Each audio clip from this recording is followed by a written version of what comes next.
Polytechnic learning 77 में आप सभी का दोस्तों हार्दिक स्वागत है। दोस्तों आज की इस वीडियो में मैं आपको बताऊंगा कि काउंसलिंग में डॉक्यूमेंट्स क्या क्या लगेंगे। इसके भी पहले मैंने डॉक्यूमेंट्स के बारे में तो लगभग बता दिया है, लेकिन दोस्तों आप सभी के बहुत ज़्यादा कमेंट्स आ रहे हैं कि सर नेट वेरिफिकेशन किस किस डॉक्यूमेंट्स का लगेगा और कहाँ से करवाना पड़ेगा।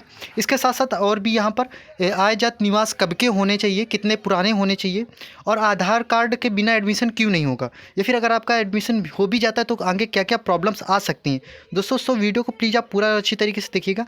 देखिए दोस्तों, यहाँ पर मैं वो हर एक चीज़ को यहाँ पर पॉइंट बता रहा हूँ जिससे आपको कोई आगे प्रॉब्लम ना हो। अब दोस्तों अगर आपने इस वीडियो को स्किप कर दिया तो आपको बहुत बड़ी प्रॉब्लम हो जाएगी। सो वीडियो को प्लीज़ आप पूरा और अच्छी तरीके से देखिएगा ताकि आपको सारे डॉक्यूमेंट्स की अच्छे से इन्फॉर्मेशन हो, ताकि आपको काउंसलिंग करवाते हो या फिर वेरिफिकेशन करवाते हो वक्त आपको कोई प्रॉब्लम ना हो। ठीक है ना। तो सबसे पहले बात करते हैं कि हमारे डॉक्यूमेंट्स कौन से लगेंगे और उनकी नेट वेरिफिकेशन कौन कौन सा होगा। तो दोस्तों बात करते हैं सबसे पहले हमारे डॉक्यूमेंट कौन कौन से लगेंगे। एक बार फिर से मैं बता देता हूँ। आपका एडमिट कार्ड लगेगा, रिजल्ट लगेगा और रैंक जो कार्ड बनेगी वो लगेगा। 10th एंड 12th की मार्कशीट लगेगी, ठीक है ना, यानी कि टीसी मार्कशीट दोनों वो जो आपकी सनद जो होता है, अगर आप बहुत पुराने यानी कि 2016-14 के पहले के हैं तो आपको सनद अलग होता था, दोनों लगेगा। गैप सर्टिफिकेट लगेगी, डोमिसाइल सर्टिफिकेट, ठीक है ना, इनकम सर्टिफिकेट। इसके साथ साथ आपका आईडी प्रूफ में आपका राशन कार्ड, उसके बाद Aadhaar card, medical fitness certificate, passport size की फ़ोटो, करेक्टर सर्टिफिकेट और transfer certificate, counselling fees, deposit slip, ये सारा का सारा आपके ये सारे डॉक्यूमेंट्स हैं जो आपके काउंसलिंग के टाइम लगेंगे। अब बात करते हैं कि नेट वेरिफिकेशन किन किन का लगेगा। तो सबसे पहले आप समझ लीजिए नेट वेरिफिकेशन होता क्या है। तो नेट वेरिफिकेशन दोस्तों ये होता है कि कभी कभी क्या होता है कि कुछ लोग देखिए आज के ज़माने में तो कंप्यूटर एडिटिंग ऐसी है कि आप कुछ भी किसी तरीके के भी डॉक्यूमेंट्स बनवा सकते हैं। तो इस वजह से जो नेट वेरिफिकेशन होता है, जब आप जैसे अगर आप यूपी बोर्ड से हैं, सीबीएसई बोर्ड से हैं, तो उस बोर्ड पर जा करके आप अपना जब रोल नंबर और आपका नेम डाला जाता है तो नेट के द्वारा उसकी आपकी एक मार्कशीट निकल के आती है। उसे हम लोग नेट वेरिफिकेशन बोलते हैं। क्या बोलते हैं? नेट वेरिफिकेशन बोलते हैं। ये आपका अगर अभी आपने जैसे 12th के बाद पॉलिटेक्निक करने जा रहे हैं तो आपको केवल 10th की निकलवानी पड़ेगी। अगर आप 12th के बाद जा रहे हैं तो आपको 10th एंड 12th दोनों की निकलवानी पड़ेगी। वही होता है नेट वेरिफिकेशन। आप वहाँ पर जाइएगा कैफ़े में और कह दीजिएगा कि भैया नेट वेरिफिकेशन निकाल दीजिए, वो आराम से निकाल देंगे, ठीक है। उसमें आपको बहुत ज़्यादा कोई वो नहीं होगा। इसके बाद बात करते हैं गैप सर्टिफिकेट के। तो देखिए दोस्तों, गैप सर्टिफिकेट इसका कोई नेट वेरिफिकेशन नहीं होता, ये ओरिजिनल जमा होगा।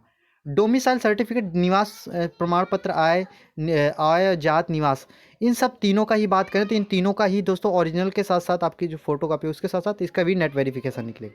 ये जो नेट वेरिफिकेशन कैसे कहाँ से, मतलब तो वो आप जाइएगा उनके पास जो वेबसाइट होती है, वो मतलब यूपी गवर्नमेंट की जो वेबसाइट होती है वहाँ से जाके इसका वेरिफिकेशन होता है, ठीक है ना।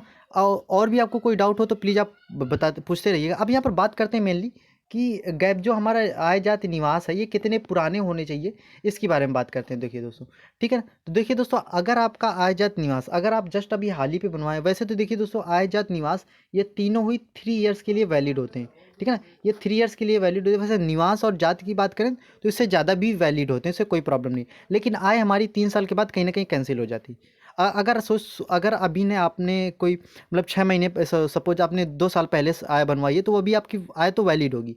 लेकिन कभी कभी ऐसा होता है कि जैसे अगर आप नेक्स्ट में बात करेंगे, क्योंकि आप स्कॉलरशिप के लिए जब अप्लाई करेंगे तो वहाँ पर आय का सबसे बड़ा खेल होता है, ठीक है ना। तो अगर आपने सपोज इस अगले साल फिर वैसे अपडेट होने को तो हो जाएगा, लेकिन कभी कभी अगर आप चाहते हैं कि परेशान ना हो और आपकी अगर 2 साल आय पुरानी हो चुकी है तो मैं आपसे यही कहूँगा कि आप आय न्यू बनवा लें, ठीक है, ताकि आपको तीनों साल परेशान होना ना पड़े आपको, क्योंकि फिर ज़्यादा डॉक्यूमेंट के अपडेशन में उतनी प्रॉब्लम नहीं होती है, ठीक है ना।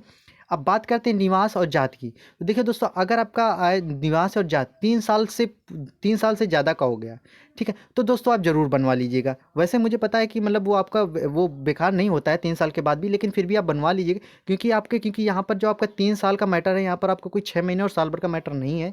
इस वजह ताकि क्योंकि बाद में अगर कोई भी आपको डॉक्यूमेंट अपडेट करना होता है या फिर कोई, तो फिर कभी कभी सरकारी अगर कॉलेज में है तो कभी कभी थोड़ा सा लेट हो जाता है। तो इन सब के लिए आप कोशिश ये करिए कि अगर आपके डॉक्यूमेंट्स 1 डेढ़ साल 2 साल ऐसे पुराने हैं तो ज़रूर आप न्यू ये सब आय जात निवास बनवा लीजिए। बहुत ज़्यादा रुपए नहीं लगते हैं, हर एक डॉक्यूमेंट्स के लगभग 100-200 रुपये ऐसे लगते हैं, जिस अपने हिसाब से जाके वहाँ से जाके बनवा लीजिएगा।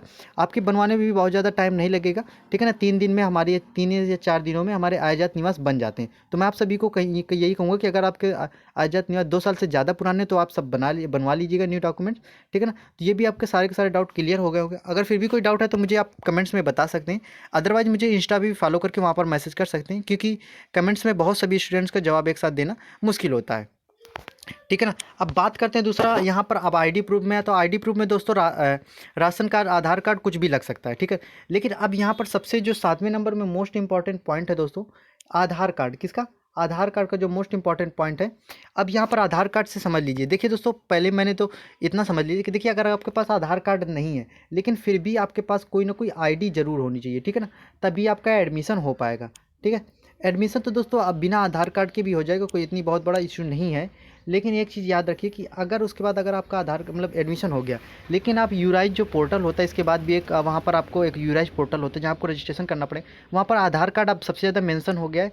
आधार कार्ड दोस्तों अगर आपका नहीं है तो प्लीज़ जाके अभी बनवा लीजिए, ठीक है ना। और दूसरी दूसरी बात, सबसे बड़ी बात ये है कि आप अपने आधार कार्ड में अपना कोई एक नंबर ज़रूर अटैच करवा लिए जाके, ठीक है ना। क्योंकि अगर आपका नंबर मोबाइल नंबर आधार कार्ड से अटैच नहीं है आपका नंबर, ठीक है ना, तो फिर आपकी स्कॉलरशिप दोस्तों नहीं आएगी, ये कंफर्म है, ठीक है। इससे और कॉलेज वालों की भी कोई जिम्मेदारी, ये अपडेट आप जब कॉलेज में जाएंगे तो ये अपडेट आपको मिल जाएगी। वैसे मैं ये अपडेट आपको पहले ही बता दे रहा हूँ।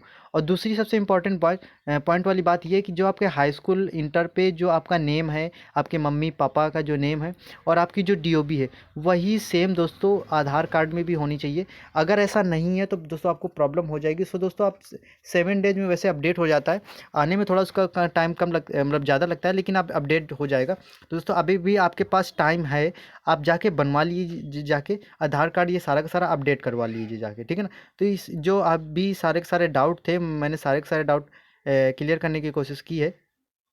और कोई भी डाउट दोस्तों अगर आपके पास है तो प्लीज़ आप मुझे कमेंट्स करके बता दीजिएगा, ठीक है ना, कि और कौन कौन से डाउट हैं। आप मुझे इंस्टाग्राम पे फॉलो करके वहाँ पे मैसेज कर सकते हैं। यहाँ पर मैं पॉलीटेक्निक के काउंसलिंग से लेकर के हर एक पॉइंट, हर एक जानकारी को आपको अच्छे से दूंगा। सो अगर आप न्यू हो तो इस चैनल को सब्सक्राइब जरूर कर लीजिए और इस वीडियो को आप ज़्यादा से ज़्यादा अपने सभी दोस्तों वगैरह में ज़्यादा से ज़्यादा शेयर कीजिए और वीडियो को लाइक एंड शेयर कमेंट करना ना भूलें। थैंक यू दोस्तों।